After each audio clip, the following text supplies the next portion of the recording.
is the secret hidden in the nature of the mosquito that Allah has given it as an example in the Quran? What is so special about mosquitoes that they attract the attention of the world's leading scientists in entomology? Why do mosquitoes bite some people and avoid others? We will answer all these questions in this video, in light of recent scientific discoveries.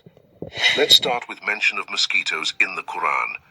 Once the Quraysh people had been making fun for mentioning animals' names in the Quran like elephant, spider, ant, honeybee, etc. They raised questions as to, why would your God, Allah, whom you consider the Almighty, give examples of insignificant creatures to prove his power and knowledge? Then Allah revealed to his prophet the 26th verse of Surah Al-Baqarah, in which he answered them clearly, stating, "Indeed, Allah does not shy away to present an example of a mosquito, or what is even smaller than it. And those who have believed know that it is the truth from their Lord. But as for those who disbelieve, they say, what did Allah intend by this as an example? He leads many thereby and guides many thereby, and he misleads not, except the defiantly disobedient." The use of a mosquito as an example in this verse may seem unusual at first, but it is important to remember that the Quran frequently employs analogies and parables to convey its messages. In this case, the mosquito is used to emphasize the idea that even the smallest and seemingly insignificant things in the world are under the control and authority of Allah. Let me first share with you some amazing facts about mosquitoes, as mentioned in the Quran and proved by recent scientific discoveries.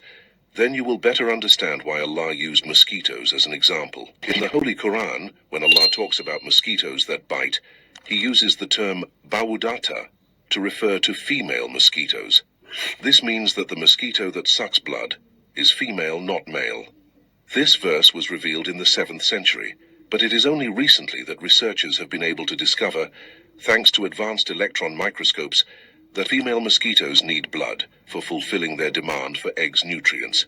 And for this purpose, female mosquitoes have been given a strong mouthpart known as proboscis, capable of piercing the skin of a person or animal to suck out blood. The male's proboscis is not strong enough to pierce skin, the reason why males do not feed on blood. Second, from this verse we learn that mosquitoes have their own parasites. This has been proved by modern science that there are some other flying parasites known as Culicoides anopheles that suck the blood from female mosquitoes. These tiny creatures were discovered in 1922 by a great entomologist from England, known as Dr. Frederick Wallace Edwards, using a very sophisticated microscope. Imagine another smaller creature sitting on the back of a mosquito and feeding from its blood. That's what Allah is talking about in that verse, when he says, "Surely Allah does not shy away from using the parable of a mosquito, or what is even smaller." Thirdly, another thing that is unique to mosquitoes and which proves the wisdom behind the example of mosquito as given by Allah in the Quran is the anatomy of a mosquito's eye. Science has discovered that mosquitoes have two eyes, but these eyes are made up of hundreds of tiny lenses that each transmit an image to the brain. This allows the mosquito's eyes to operate at 149 degrees and have the ability to detect movement, light, and other visual stimuli in their environment. Some of these lenses can detect basic changes in light, helping to differentiate between objects and locations. This helps the mosquito detect its prey with sight, since the main purpose of the female mosquito is to produce and lay her eggs, which is why she needs the blood of another species. But when it is dark, the female detects her prey by its smell, its movements, its shape, its colors, and then by the carbon dioxide produced by breathing. So, why do mosquitoes bite some people and avoid others? In fact, mosquitoes have advanced abilities of testing the blood, the reason why mosquitoes do not bite everyone. While chemical and physical cues such as vision, smell, heat, and humidity help female mosquitoes orient toward their targets, certain body odors attract them to specific hosts. Some researchers suggest that resident skin bacteria play a role in developing these odors. Our skin is covered in bacteria that emit volatiles that vary from person to person, said Meg Younger, a neuroscientist at Boston University. This difference in odor between people accounts for the difference between the attraction of mosquitoes to different people, she added.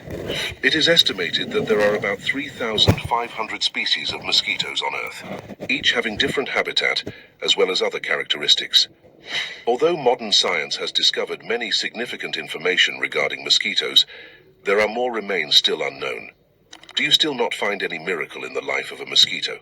So, the use of a mosquito in the Quran serves to underscore the idea that Allah's power and knowledge are infinite and all-encompassing, and that even the tiniest of creatures can serve as a reminder of His power and His greatness.